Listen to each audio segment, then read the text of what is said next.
Top tip if anyone does YouTube, don't eat a raspberry jam bagel just before you decide to film, because you will get the pips stuck in your teeth and it will be annoying.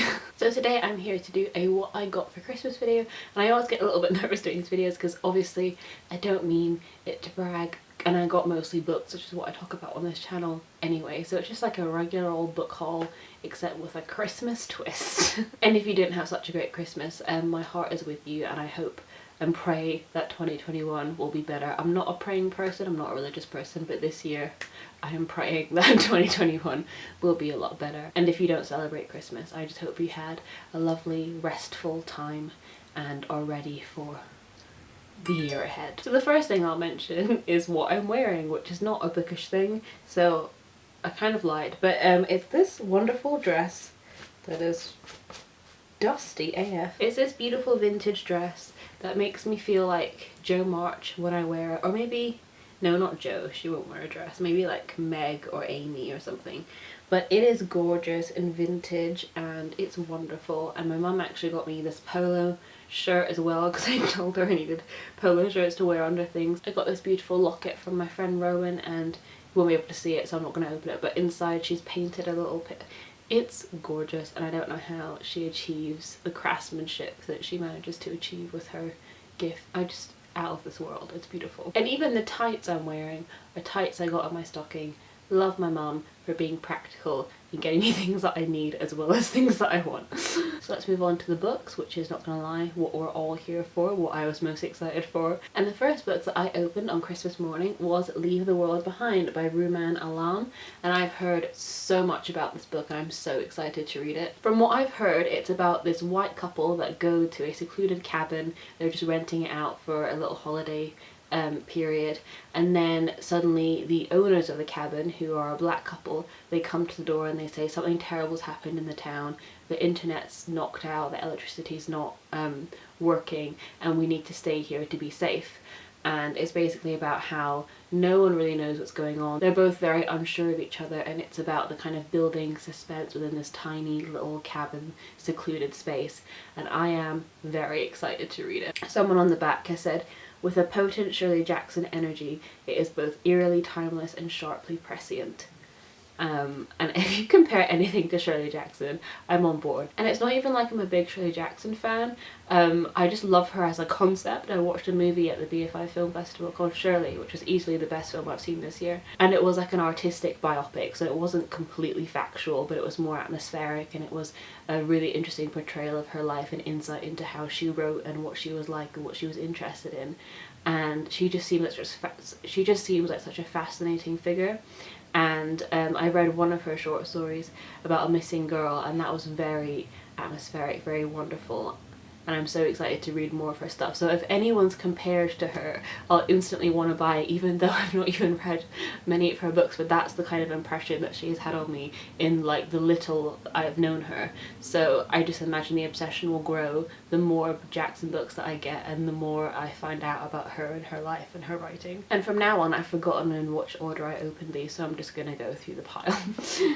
So the next one we have is Lost at Sea by Jon Ronson, and I have read one Jon Ronson book before, which was The Psychopath Test, and I read that for my EPQ, which was about psychopaths and whether or not the depiction of psychopathy in TV and film can be deemed as accurate. So as part of that I had to look into how do we understand what a psychopath is, and Jon Ronson's book The Psychopath Test is a very readable, very accessible account. He's actually an investigative journalist, I believe, who's written for The Guardian and lots of other papers, and he writes in a very readable, accessible way, and he's talking to like world experts, and he delivers that information to you in a way that's easy to understand. And I'm very grateful for that, because the amount of academic text can be annoying when it comes to writing essays. I knew he'd written other books, but this one wasn't really on my radar, and then I was watching a true crime video from Stephanie Harlow, which is a channel that I've just found and now obsessed with. I've literally been making my way through her back catalogue, and it's taken me a while because she often does like 3-part series and each video is like over an hour,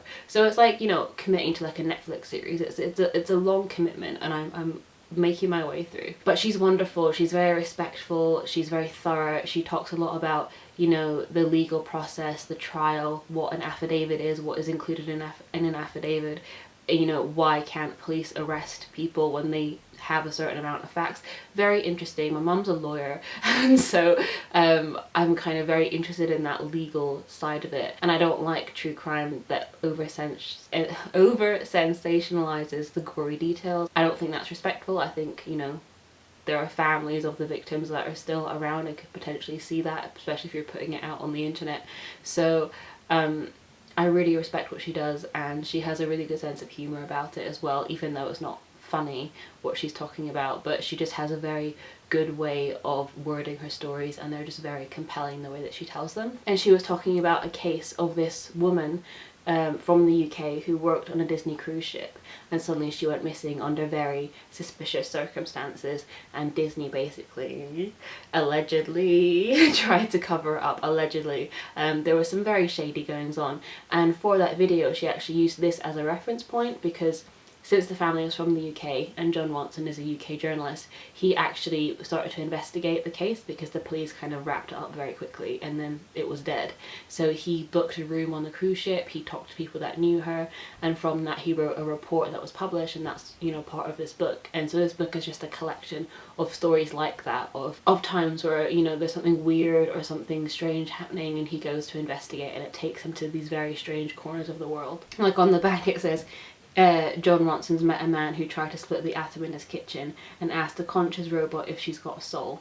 So he just leads a very interesting life, and he just basically follows weird and strange and unexplained circumstances, and I think this will be a very fun and accessible and readable book, and I just want to learn more about weird mysteries. And next I've got Little Deaths by Emily Schultz, and I literally have no idea what this is about, apart from the fact that I added it to my TBR around about the time I was on my Dark Academia binge. And when I say binge, I wasn't actually reading a lot of Dark Academia, because that's what that sounds like. It sounds like I was reading a lot and I wanted more. But I was just looking at a lot of Pinterest boards, and then I was looking for books that had that vibe. So the only Dark Academia book that I can think that I read is The Secret History, which I really did like. So I think I do like the genre, and I do like the aesthetic of the genre, that's for sure. I've got a whole Pinterest board just for Dark Academia, and then I have a separate one for like Slytherin aesthetic, which cross over quite a lot because, you know, dark, creepy, school, you know, that type of vibe. And this one came quite highly rated, although I have no idea what it's about. She served 15 years in prison for murder. Now it's time to find out if she's guilty. In the summer of 1993, twin sisters Kennedy and Carter Wynne are embracing the grunge era and testing every limit of their privileged Richmond suburb. We love a privileged suburb, that's where all the creepy things happen. But Kennedy's teenage rebellion goes too far when, after a night of partying in the woods, her best friend Harley is murdered and suspicion falls upon Kennedy. She can't remember anything about the night in question, and this, along with the damning testimony from a college boy who both Kennedy and Haley loved, is enough to force Kennedy to enter a guilty plea. Ooh! So this just has everything I love. It's like two best friends in the 90s, in the woods, murder, a skeevy college boy, and like legal jargon. We love that. I'm very excited to read this, and as soon as I have, you will know my thoughts if you're subscribed to this channel. So if you're not, subscribe. And then my wonderful friend Rowan, who got me this beautiful necklace, also got me the Sisters Grimm, and I'm not gonna lie, she just asked me to send her my wish list, so I did. This was on it, and I don't know a lot about it except that it's, you know, probably fairy tale inspired and probably feminist in some way, and that's all I needed to know. You know, I quite like going into books just for the vibes. I'm a very like no plot, just vibes person. Like that doesn't piss me off. Like I know a lot of people are like, ugh, this was just flowery writing and no plot.